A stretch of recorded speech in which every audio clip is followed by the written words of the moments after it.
what strategies will give me passive income?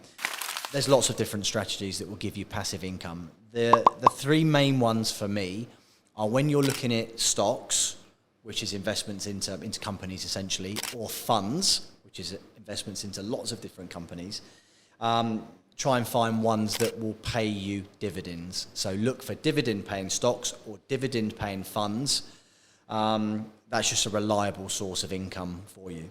Second one is property. There's lots of ways you can invest in property. The two main ways that you can invest in property, if you have the cash and you want to build up an investment property portfolio, you can buy properties and then rent them out. So that's the first way. That will give you a passive income.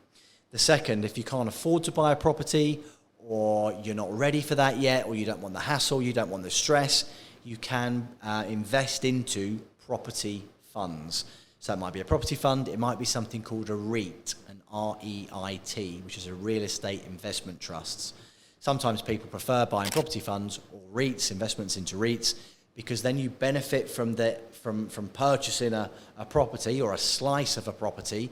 You don't have the hassle, you don't have the stress, but you can still benefit from the capital appreciation of that property and the income that's coming out. So that may be an easier way for somebody to get exposure to the property market without physically buying an investment property. And then the third way is high yield savings or fixed term deposits. So that's cash accounts that pay you an interest for leaving your money there.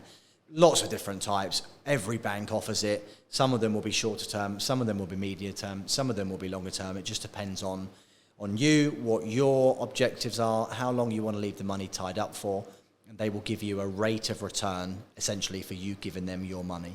So those are my three ways: dividend-paying stocks or funds, property, and that can be exposure to REITs or actual physical properties. Number three, cash accounts, high-yield savings or fixed-term deposits.